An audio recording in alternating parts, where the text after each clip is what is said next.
Okay, so picture this. You're flipping through the channels, you land on a tennis match, and you think, all right, I get this. You hit the ball over the net, the other person hits it back. Simple, right? But then the umpire starts calling out the score, and suddenly it's like they're speaking a completely different language. Yeah, you start hearing words like love, deuce, advantage, and you're just sitting there thinking, what does any of that even mean? It honestly feels like a secret code. And that weird vocabulary is probably the biggest reason new fans get confused. But don't you worry, because today we are going to crack that code. All right, so before we can even touch that strange scoring system, we have to start with the absolute basics, the fundamental building block of the entire game, how a single point is played. Every epic five-set match you've ever seen, it's really just a huge collection of these simple back-and-forth battles. At its heart, every single point follows the same rhythm. It all begins with the serve. One player has to hit the ball over the net and into that small diagonal box on the other side.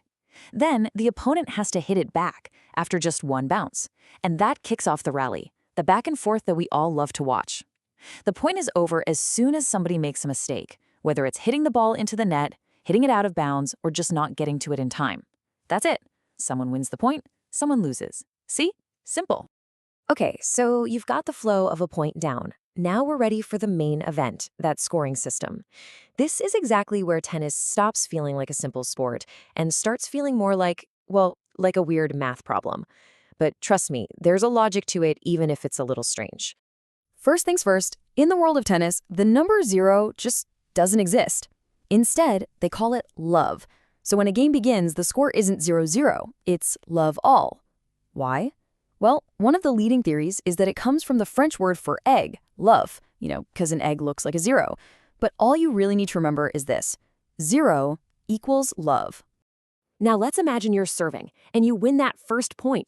Boom, your score is now 15. Since your opponent is still at 0, or love, the score is 15 love. Easy enough so far.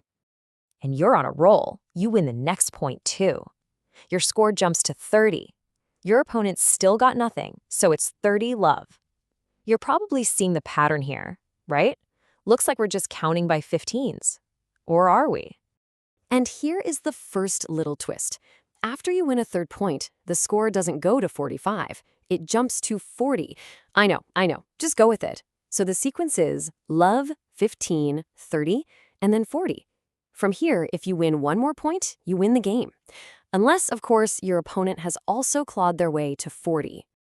And this is where the real drama of a tennis game truly kicks in. The score is tied up, 40-40. It's an absolutely critical moment in the game, and it's so important it gets its own special name and its own special rules.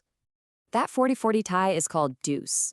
And once you hit deuce, a crucial new rule comes into play.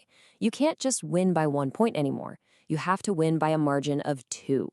So from deuce, you need to win 2 points in a row to finally take the game.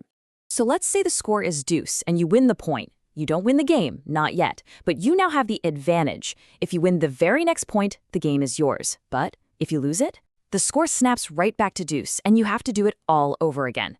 This back and forth can create some of the most incredibly tense moments you'll ever see in sports. So you've battled your way through deuce, you got the advantage, and you finally won the game. Fantastic. But that's just the first rung on the ladder. Now we have to zoom out and see how these games build on each other to form sets, and how sets come together to decide the match. And notice a pattern here? That win by 2 rule is back again at the set level. To win a set, you have to be the first one to win 6 games, but you have to be ahead by at least 2 games. So a score of 6-4 wins the set. But if the score is 6-5, you have to keep playing to try and win it 7-5. And that brings us to the very top, winning the whole match. In most tournaments, matches are best of 3 sets, so the first player to win 2 sets wins. But for the 4 biggest tournaments on the planet, the Grand Slams, the men play a grueling best of 5 sets. So now that we understand how a match is won, let's talk about the tournaments where it all matters most. We're talking about the grandest stages in the game, where legends are truly made, the 4 Grand Slams, also known as the Majors. They are the absolute peak of the sport. What's really cool is that each of these majors has its own distinct personality. The year always kicks off down in Melbourne on the hard courts of the Australian Open. Then everyone heads to Paris for the famous red clay of the French Open, which makes for long, grinding matches. After that, it's all about tradition and the super fast grass courts of Wimbledon in London. And the season comes to a spectacular close on the hard courts of New York City with the US Open. Winning all four in one calendar year, that's considered the ultimate achievement in tennis.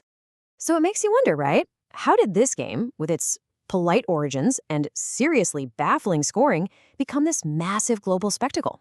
Well, its journey from a quiet backyard pastime to a billion-dollar professional sport is a pretty fascinating story. The game we know today got its start in England back in the 1870s as lawn tennis. Wimbledon started not long after, and by 1925, all four majors were established. But the single biggest moment, the real game changer, came in 1968. That's when the Open era started, which finally allowed professional players to compete in these major tournaments. That one change is what lit the fuse and transformed tennis into the high-stakes global sport we love today. So from a polite Victorian game played on a lawn to a worldwide showcase of power, speed, and athleticism, tennis has had an incredible journey. The rules might be a little strange, but the drama they create is absolutely undeniable. And it leaves us with just one question. In this new era of amazing technology and a whole new generation of superstars, what does the next evolution of this great sport even look like?